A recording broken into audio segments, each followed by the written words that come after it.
And then now you can say to the wife, see, there's biological evidence he's thinking nothing. Because most women think if he's not talking or he's not doing, he must be angry at me. He must be withholding from me. He's hiding things from me. Because often when women stop talking, it's because they don't feel safe to talk. We're at the end of this era. We're at the end where we cannot have this kind of thing going on, where women are sliced and diced because of a misunderstanding of biology. And I thought to myself, oh my gosh, I'm having a stroke. And then the next thing my brain said to me was, wow, this is so cool. This is so cool. How many brain scientists have the opportunity to study their own brain from the inside out? One, I love you, mommy, is still worth to me today more than 1,000 standing ovations. And then she said, I get that, honey, but the world needs you. And it was because of my good friends who I treated like the most important person in the world back then, 20, 30 years ago, that I was able to come back into the world of speaking pretty much from the beginning, right on top. Right. Don't have your consciousness all over coronavirus. Don't take your power and dwindle it away on a fear-based world.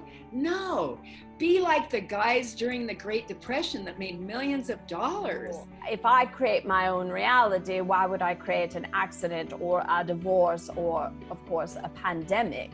And it is where the collective consciousness has been vibrating. And because of that, the opportunity for awakening is here. Every crisis is an opportunity. It's a danger, and there's an opportunity. Because we're all in labor with our higher selves, and we're right about at transition. And that's the time just before you're fully dilated and it's time to push when you want to leave. It's like, I'm out of here. I am so out of here. I'm not doing this anymore. And then boom, it's time to push. And I think that's where we are. Contain it. So it's about looking at ourselves, looking at the choices we make in general, and Bashar goes into greater detail about this, and really deciding in this moment of sequestering to use it as kind of a monastic going within experience to shed ourselves of those things that really don't serve us, the belief systems that really aren't aligned with us, to be able to pass through this metaphorical eye of the needle by stripping away all those things that are no longer relevant so that we can pass through it more effortlessly and come out the other side with greater opportunities and more positive choices to create the world that we really prefer by making different choices.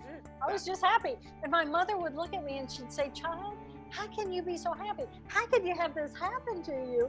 And you're just sitting there with this goofy grin on your face. And I was just so happy to be alive. I mean, I was alive. And people say, you know, how did you survive that? You fell off the Harvard ladder, for gosh sake. And it's like, who cares about that? I was alive. I did not die that day.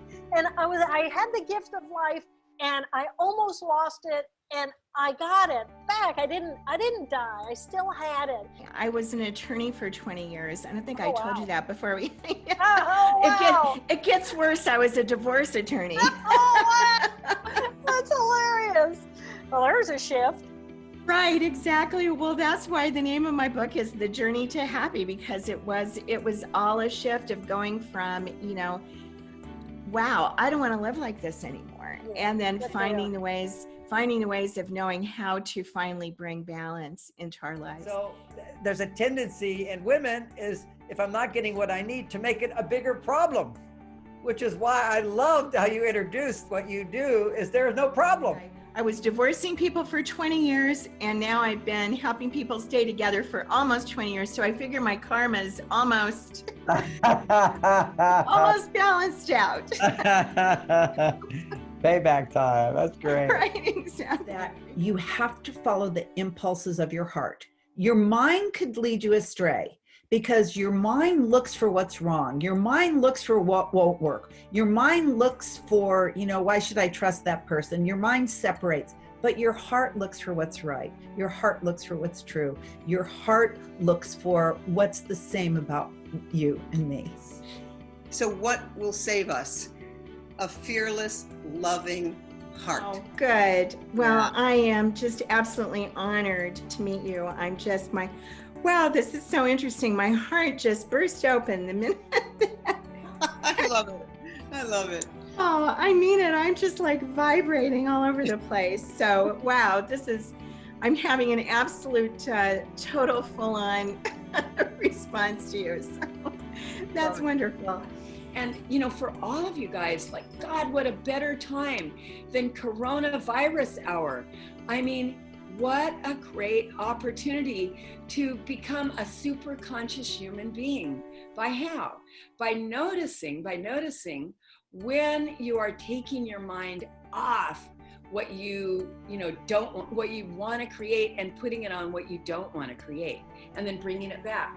So this is this time, even though it's hairy and there's a lot of challenges, if you want to have the formula for producing maximum results, you have to disregard the obstacles and negative influences that offer resistance to the performance of your action. It's that simple. The idea is to treat reality like a mirror. It's only going to give you the reflection of what you're giving off. So if you're seeing your reflection frown in the mirror, you can stand there all day long and hope that the reflection will smile, but it never will until you do. Peace is just a thought away. We have the ability to choose moment by moment who and how we want to be in the world. We can change our mind just like that by consciously choosing what circuits in there do we want to run. Do we want to go based on what's going on in the left brain? Sometimes we do. Do we want to focus more on the right brain and what it feels like to be open, expansive, and loving? We can do that in an instant.